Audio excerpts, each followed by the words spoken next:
Antara fokus negeri di bawah Bayu petang ini, inisiatif strategik Kementerian Pembangunan Usahawan dan Koperasi KUSKOP manfaat lebih 50,000 usahawan PMKS Sabah. Perkembangan lanjut bersama Farizi Morinding di Kota Kinabalu. Farizi, silakan. Baik Otto, inisiatif strategi Kementerian Pembangunan Usahawan dan Koperasi KUSKOP terus membuahkan hasil apabila lebih 50,000 usahawan mikro, kecil dan sederhana PMKS di Sabah menerima manfaat. Ia diperoleh menerusi pembiayaan SME Corp Malaysia, termasuk lonjakan pendapatan mencecah RM800 juta hasil aktiviti perniagaan dalam platform digital tekun TikTok Shop. Ketua Menteri Datuk Seri Panglima Haji Noor berkata, kejayaan ini membuktikan keberkesanan pendekatan inklusif KUSKOP dalam memacu pembangunan keusahawanan dan memperkasa ekonomi rakyat luar bandar, khususnya di Sabah.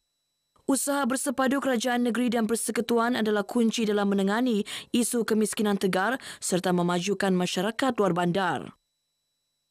Inisiatif keusahawanan yang direncana khusus di Sabah seperti projek Primis Tamu Desa, usaha pendigitalan melalui tekun TikTok Shop, pembiayaan sehingga RM800 juta, serta pembukaan hub perusahaan mikro, kecil dan sederhana oleh SME Corporation Malaysia telah memberi impak positif kepada lebih 50,000 usahawan mikro, kecil dan sederhana di Sabah.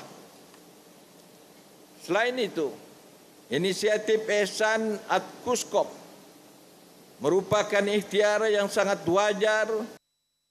Beliau berucap dalam program Madani Rakyat PMR 2025 di dataran Majlis Perbandaran Tawau yang dihadiri lebih 148,000 pengunjung. Menurut Datuk Haji, Yayasan Usaha Maju YUM kekal menjadi antara tulang belakang utama dalam memperkasa usahawan mikro dengan tumpuan kepada wanita, belia dan golongan miskin. YUM kini beroperasi melalui 23 cawangan di seluruh negeri menyokong sektor pertanian, pemprosesan makanan, peruncitan dan perkhidmatan. Selain itu, prestasi ekonomi negeri turut mencatatkan pertumbuhan memberangsangkan. Keluaran dalam negara kasar KDNK Sabah meningkat kepada RM84.9 bilion pada tahun 2024 berbanding RM83.2 bilion pada tahun sebelumnya. Kerajaan negeri memberi tumpuan serius terhadap usaha menoktahkan kemiskinan rakyat menerusi pendidikan. Usaha itu dibuktikan dengan penyediaan pelbagai bantuan beasiswa dan tajaan pendidikan bagi memulihkan pelajar khususnya golongan memerlukan dapat melanjutkan pengajian. Adun Kelias Datuk Isnin Aliasni berkata, tahun ini sahaja kerajaan negeri menambah dana beasiswa kerajaan negeri Sabah BKNS sehingga mencatat jumlah tertinggi iaitu RM128 juta. Bantuan pendidikan diberi keutamaan kerana kerajaan yakin hanya melalui pendidikan dapat mengubah nasib serta meningkatkan taraf hidup rakyat. Datuk Isnin yang juga pembantu Menteri Kerajaan Tempatan dan Perumahan berkata demikian dalam Majlis Apresiasi STPM 2024 SMK Kota Kelias di Kota Kinabalu. Dalam pada itu, beliau mengingatkan para graduan agar bijak menyesuaikan diri dengan pekerjaan semasa dan tidak terlalu milih kerja.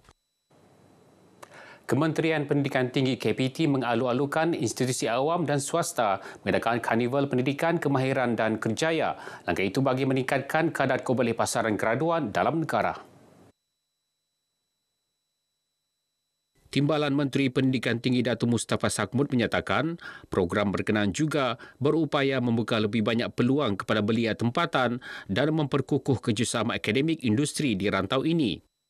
Ini akan merapatkan jurang mismatch antara apa yang dipelajari dan juga yang ditawarkan.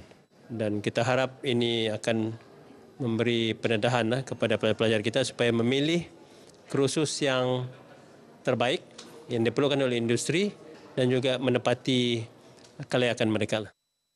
Beliau ditemui media dalam Karnival Pendidikan, Kemahiran dan Kerjaya Borneo Anjuran North Borneo University College NBUC di Ibu Negeri. Karnival ini mendedahkan pelajar akan peluang kerjaya dan kursus relevan yang dikehendaki industri semasa selain mempersiap generasi muda menghadapi cabaran masa hadapan. Katanya KPT menyokong penuh usaha seumpama seiring komitmennya memperkasa program TVET, pembelajaran sepanjang hayat serta pembangunan penyelidikan berimpak tinggi. Tentera Laut Diraja Malaysia TLDM komited menjaga kedaulatan negara dengan mengekang jenayah rentas sempadan di perairan timur laut Sabah. Ini termasuk meningkatkan pengoperasian kawalan keselamatan perairan Sendakan. Panglima Wilayah Laut 2 Sandakan Laksmana Muda Yusni Mokhtar berkata, penugasan anggota meliputi rondaan serta pemeriksaan terhadap bot nelayan dan kapal perdagangan yang dilakukan secara skala besar dan kecil dari semasa ke semasa. Kita sentiasa berada di laut melaksanakan operasi di sepanjang perairan Sabah Timur atau dikenali sebagai Air Zone. Kapal-kapal dan bot-bot TLDM sentiasa melaksanakan rondaan 24 jam, 7 hari seminggu dan 365 hari tanpa pencerobohan sehingga ini. Beliau berkata dalam sidang media sempena Hari Terbuka Armada HTA di Pangkalan Mawila 2 Sandakan. HTA antara inisiatif TLDM mendekati masyarakat selain memberi pemahaman berkaitan tugas dan peranan pasukan keselamatan itu. Festival Pantun Antara Asasi Fantasi Universiti Awam 2025 yang berlangsung di Dewan Recital Universiti Malaysia Sabah UMS memperlihat kebolehan pelajar asasi sains dalam menjiwai seni pantun.